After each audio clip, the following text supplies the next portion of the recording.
Ilia Topuria, who is a fucking killer. Oh my god, that guy punches so hard. Oh, he does everything so good. Ilia Topuria is he is fucking special. He's a real challenge. When he fought Mitchell, because I thought... Well, then the Josh Emmett fight was really impressive. He beat the fuck out of Josh Emmett, and Josh Emmett is a hammer. He's a scary dude. And I think Topuria is special. So Volk's fighting him next. Yes, and he's fighting him after getting knocked unconscious. Banyak yang bilang bahwa tak akan ada yang bisa menggulingkan tahta Alexander the Great Volkanovski di kelas featherweight UFC. Ia dinilai terlalu kuat, cepat, cerdas, dan tangguh untuk fighter kelas 145 pounds. Hingga pada akhirnya, seorang pemuda berkebangsaan Georgia dan Spanyol dengan sangat percaya diri mengatakan bahwa ia mampu meng-KO seorang Volkanovski. Ia tampak sangat arogan dan tengil, serta hanya memiliki omong besar. Kelihatannya. Tapi siapa sangka bahwa pria itu benar-benar mampu membuktikan kata-katanya dan memberikan Volkanovski kekalahan pertama kalinya di kelas Blue UFC. Ia meng-KO Volkanovski hingga membuatnya tak sadarkan diri di ronde kedua.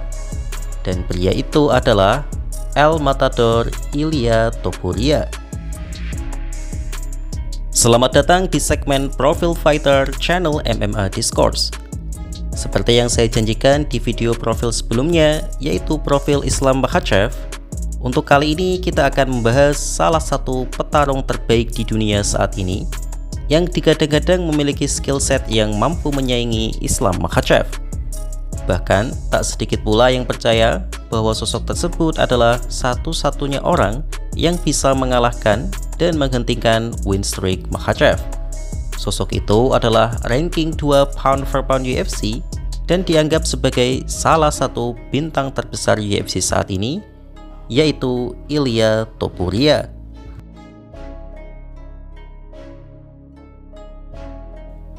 Ilia Topuria lahir pada tanggal 21 Januari 1997 di Halle, Jerman dari pasangan Georgia.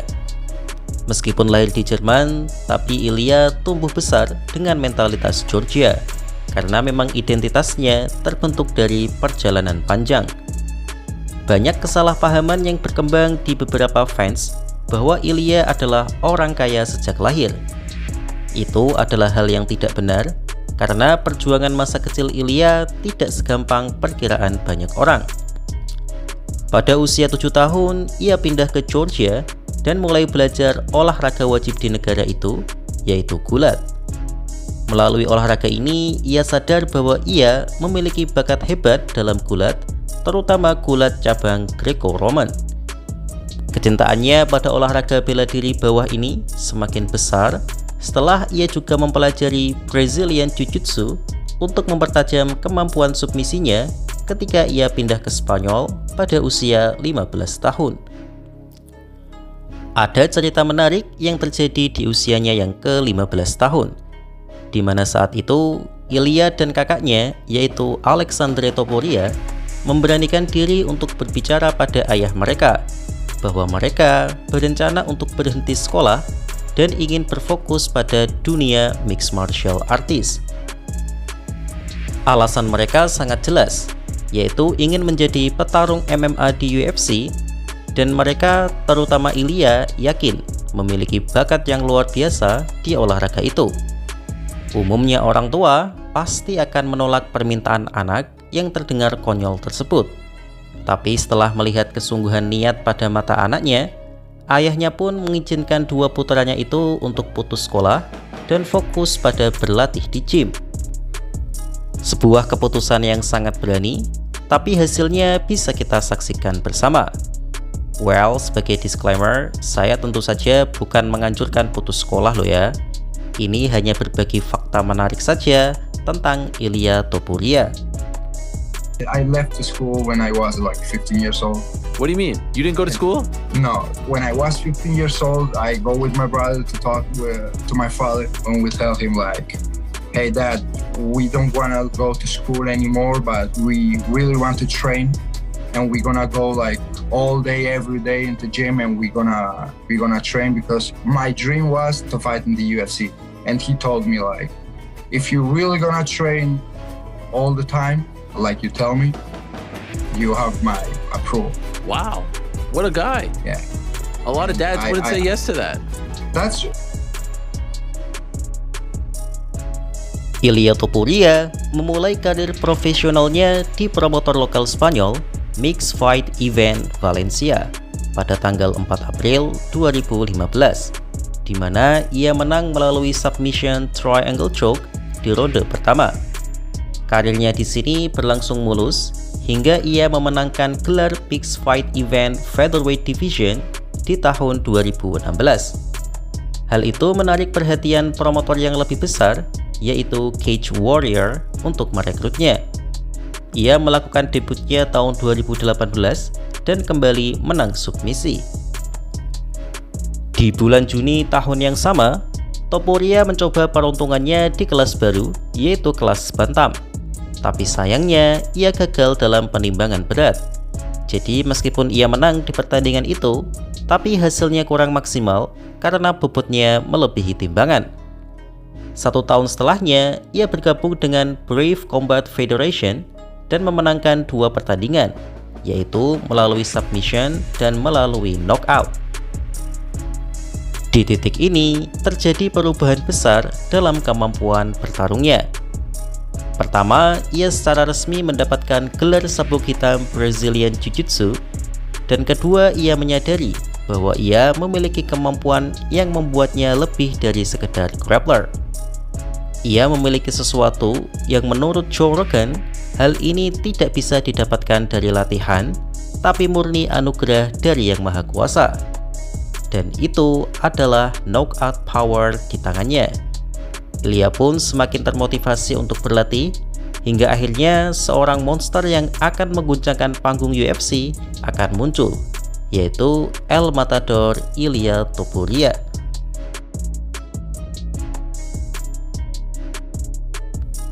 Ilia menjalani debut di UFC pada tahun 2020 melalui short notice. Saat itu ia menjadi fighter pengganti karena lawan Yusuf Zalal menarik diri.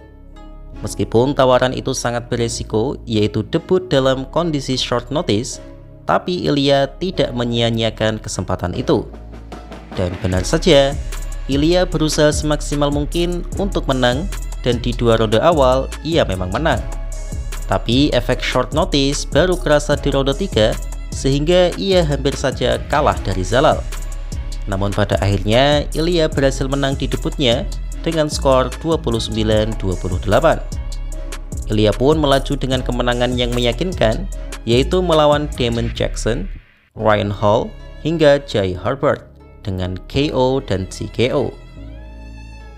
Di titik ini, semua fans menyangka bahwa Ilia adalah knockout artist dan lupa bahwa ia memiliki background ground game yang hebat. Tapi Ilia mematahkan anggapan itu di pertandingan selanjutnya dengan mengunci Bryce Mitchell di ronde kedua, meskipun sempat didominasi singkat oleh Mitchell. Ia kembali menang melawan Josh Emmett melalui unanimous decision karena durability Emmett di luar nalar, yang membuat Ilia Topuria mendapatkan tiket title shot melawan sang The Coach of Featherweight, Alexander Volkanovski. Kemampuan ground game yang hebat ditambah knockout power di tangannya membuat Ilia sangat yakin dan percaya diri bahwa ia akan mampu mengkudeta sang Alexander the Great asal Australia ini.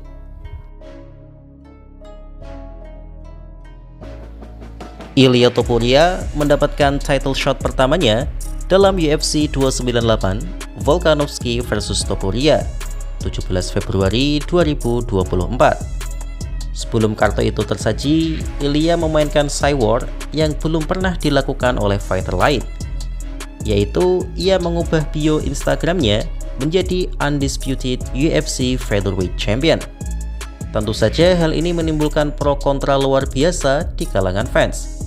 Sebagian mencemoohnya karena terlalu confidence dan terkesan sombong, namun sebagian lagi sangat mendukung aksinya ini karena dapat meramaikan suasana.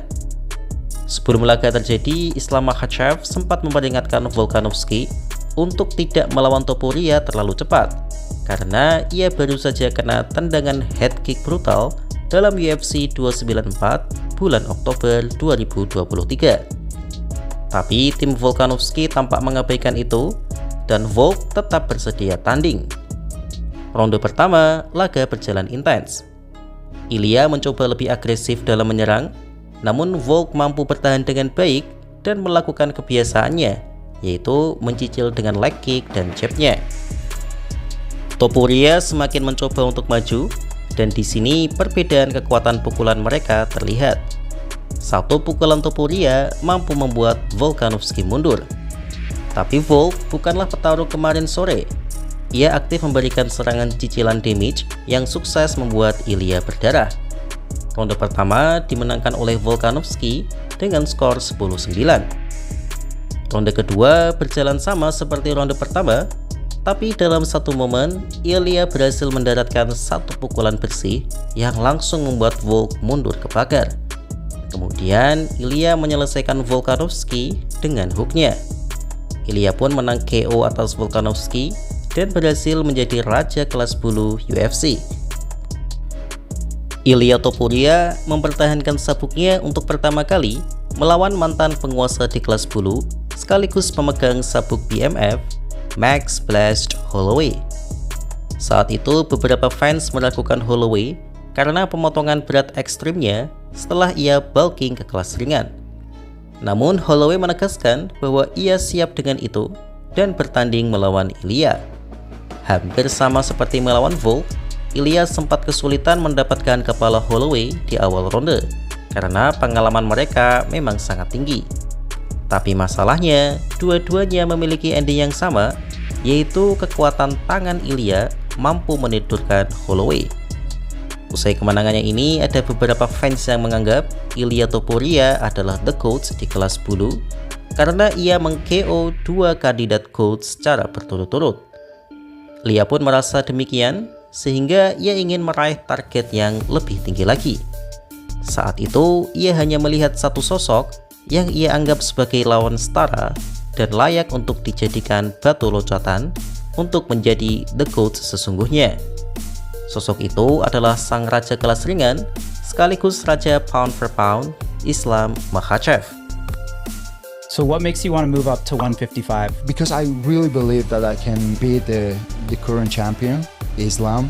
You can't be a world champion by chance. You know, you have to do things great. He's a beast. Yeah, he's a beast. Yeah. But I like the competition, and I don't like to be a bully and fight with people that I know 100% that I'm gonna whoop his ass. You know, I like to fight with people that the fans think that it's gonna be very competitive.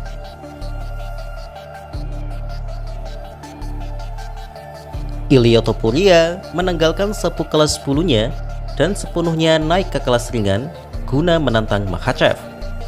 Tapi sayangnya sebelum itu terjadi, Jack Della Maddalena berhasil mengalahkan Belal Muhammad sehingga Makhachev mengosongkan sabuk kelas ringannya dan langsung naik ke kelas welter untuk meraih sabuk keduanya. Ilya sempat kecewa dengan itu, tapi ia memaklumi keputusan Makhachev karena ia sendiri juga sama, yaitu menginginkan sabuk kedua. Sehingga UFC menunjuk Charles Oliveira sebagai lawan Ilya Topuria dalam memperebutkan sabuk yang kosong. Berbekal hype superstar dan aura monster dari Ilya Topuria yang luar biasa, hampir semua fans menganggap bahwa Charles Oliveira hanya akan menjadi mangsa Topuria. Bahkan Khabib Nurmagomedov sendiri juga memprediksi bahwa Topuria akan menang mudah. Hal ini karena Charles Oliveira dikenal sebagai petarung yang asal maju menerjang musuh. Tapi masalahnya, gaya main seperti itu bagaikan bunuh diri jika lawannya adalah Ilya Topuria. Dan benar saja, Topuria berhasil menidurkan Charles dengan dua tinju mautnya di ronde pertama. Sehingga secara sah, Topuria menjadi petarung ke-10 yang berhasil meraih dua sabuk dan menggeser posisi Islam Makhachev dari tahta pound for pound UFC saat itu. Usai pertandingan ini, fans UFC semakin mengidam-idamkan laga akbar antara Ilia Topuria versus Islam Makhachev. Topuria sendiri sesumbar bahwa ia mampu mengunci Makhachev, tapi terus terang saya tidak percaya akan hal itu. Karena betapapun tinggi skill grapplingnya Ilia, grappling Islam Makhachev berada di level berbeda. Tapi Ilia memang memiliki peluang menang yang nyata, yaitu lewat pukulan supernya, sehingga baik Topuria maupun Makhachev memiliki senjata masing-masing untuk saling mengalahkan. Saya berharap saya bisa melihat mereka bertarung sebelum mereka pensiun. Topuria sempat mengalami ujian dalam hidupnya, yaitu perceraian yang menyebabkan ia cuti sejenak dari oktagon. Dan per hari ini, ia sudah aktif berlatih di gym untuk mempertahankan sabuknya melawan juara interim Justin Gaethje.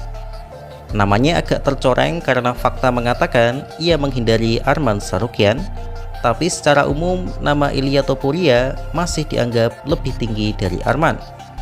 Secara pribadi, Topuria adalah orang yang baik dan humble, tapi ia memang pintar bermain peran dan berakting menjadi villain di industri UFC karena ia tahu mayoritas fans UFC menyukai petarung yang antagonis, tengil, jago, kontroversi, hingga menghindari Arman adalah wujud kompleksitas dari sosok Ilia Topuria. Demikian segmen Profil Fighter kali ini. Jika teman-teman memiliki request tentang siapa yang teman-teman inginkan untuk dibuatkan konten profil fighter seperti ini, bisa ditulis di kolom komentar ya. Nanti suara terbanyak akan saya jadikan tema dalam konten segmen profil minggu depan. Terima kasih.